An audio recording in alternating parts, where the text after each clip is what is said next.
今天给大家带来一部2018年的德国末日丧尸电影《末世之后》（Endzeit）。多年来，人类顶尖人才在病毒领域不断创下奇迹，终于在某一天被自己的成果反噬。一场只属于人类的浩劫在全球范围内爆发。2年的时间里，被称为活死人的物种成为了地球的新主宰。曾经的霸主，此刻只能躲在仅剩的2座城市魏玛和耶拿之内苟延残喘。即使到了这种地步，2座城市的信念依旧不同。魏玛立志于消灭所有感染者，这也导致他们的人口越来越少。而耶拿则在进行研究，试图寻找出可以抑制病毒的疫苗。为了不让属于自己的劳动力流失，双方除了一条交换物资的铁路外，再也没有任何联系。为了防止不必要的麻烦，列车被设计成了无人驾驶模式。这天，一个女孩偷偷地溜进了列车内，她叫瑞娜塔，她要前往另一端的耶拿寻找失散多年的妹妹。看似瑞娜塔敢打破规则，实则胆小懦弱，由于心理承受能力太低，经常想不开。虽然每次都以失败告终，总体来说就是一个连死都不怕的人却害怕活着。所以过去的2年时间里，他一直居住在魏玛的精神病科内。瑞娜塔原本以为这是一趟孤独的旅行，却不想车上还有其他人。伊娃性格和瑞娜塔截然相反，自信、大胆、冷静，有足够的自保能力。他的工作是驻守在魏玛那简陋的城墙，指挥并教导那些修缮的新人。原本昨天他只要完成任务就可以调到城市内部工作了，可没想到出了意外，和瑞娜塔一同前来的新人被活死人攻击了。在救下对方的同时，伊娃也被丧尸抓伤。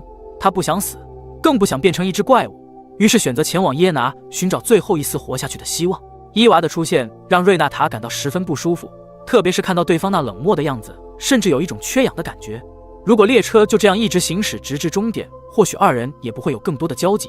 但偏偏这时候列车发生了故障，这让本就紧张的瑞娜塔更加感到恐惧。毕竟看似美丽的草原，实则隐藏着无数的风险。在查看四周环境的过程中，伊娃发现了一辆汽车，可惜他并没有找到钥匙。但万幸的是，他提前发现了危险。虽然数量稀少，可周围依旧有游荡的活死人。现在2人只能祈祷2座城市的人会派遣搜索队来寻找列车了，毕竟这对于他们来说都是无比重要的运输工具。夜幕降临，无法入睡的瑞娜塔独自欣赏着黑暗中的风景。就在这时，一个身穿红色泳装的女孩缓缓出现在了他的视野之中，这让瑞娜塔再次紧张起来，口中不断念诵着驱散恐惧的咒语。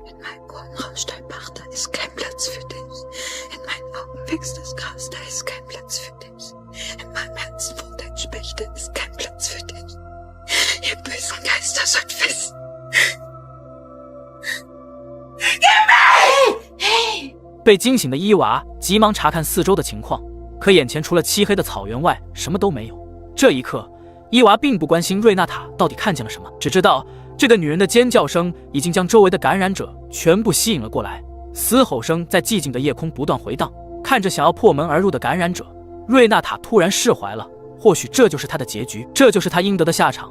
可惜瑞娜塔的心愿并没有达成。伊娃虽然不关心这个女人的生死，但最起码走远点，别在她的面前。脱离危险之后，疲惫的伊娃缓缓睡去，却不知瑞娜塔一直在等待这个时刻的到来。她偷偷地从伊娃的背包中取出了对方的相机，虽然已经无法使用，但伊娃依旧视为珍宝。第2天一早，提前醒来的瑞娜塔打算甩掉这个碍事的女孩，但轻微的噪音还是吵醒了对方。眼看自己即将被丢下，她拿出了那部照相机，这让伊娃无比愤怒。可瑞娜塔接下来的话却让她停下了手中的动作。瑞娜塔帮她修好了。这一刻，伊娃知道自己是无法丢下这个拖累鬼了。经过这件事，2人的关系融洽了一些，彼此之间也聊到了末日爆发时的情况。街道上一片混乱，看着那些不断追赶和撕咬的感染者，伊娃逃进了一栋建筑内。由于太过恐惧，他将身后的那些求助者全部拦在了门外，也因此活了下来。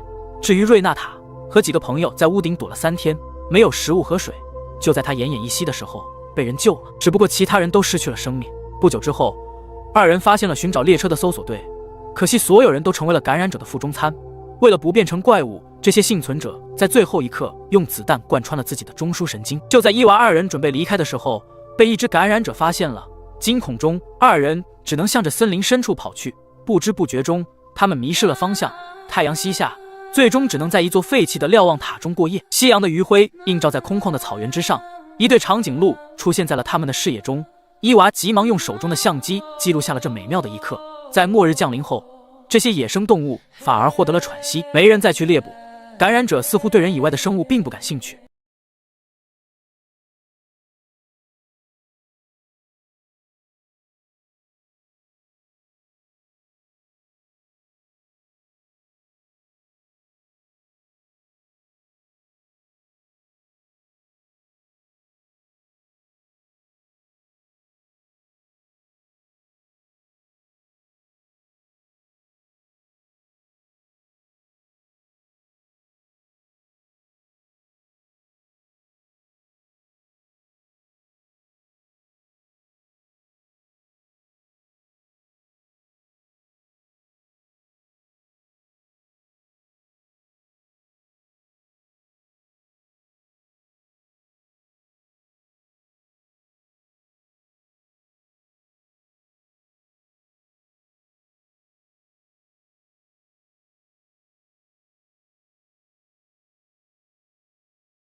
那脆弱而不堪的内心。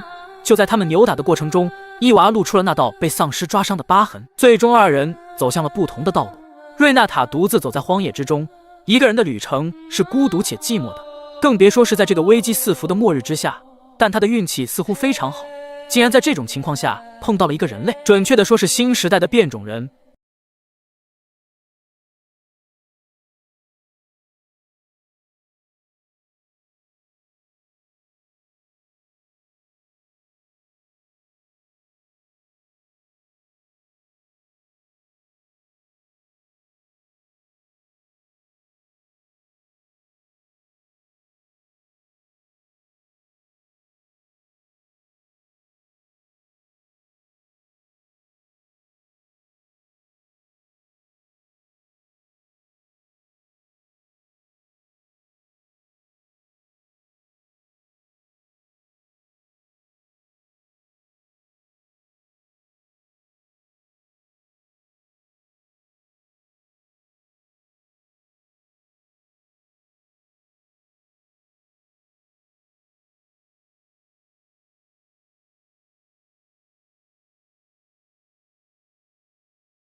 来到了一座水坝，只要再坚持一下，他们就能够到达耶拿了。可就在这时，身后传来了此起彼伏的嘶吼声，无数的感染者向着他们冲来。身体虚弱的伊娃拼命奔跑，可彼此的距离却越来越近。最终，为了能够让瑞纳塔完成心愿，伊娃决定留下来，用身体给瑞纳塔争取更多的时间。瑞纳塔在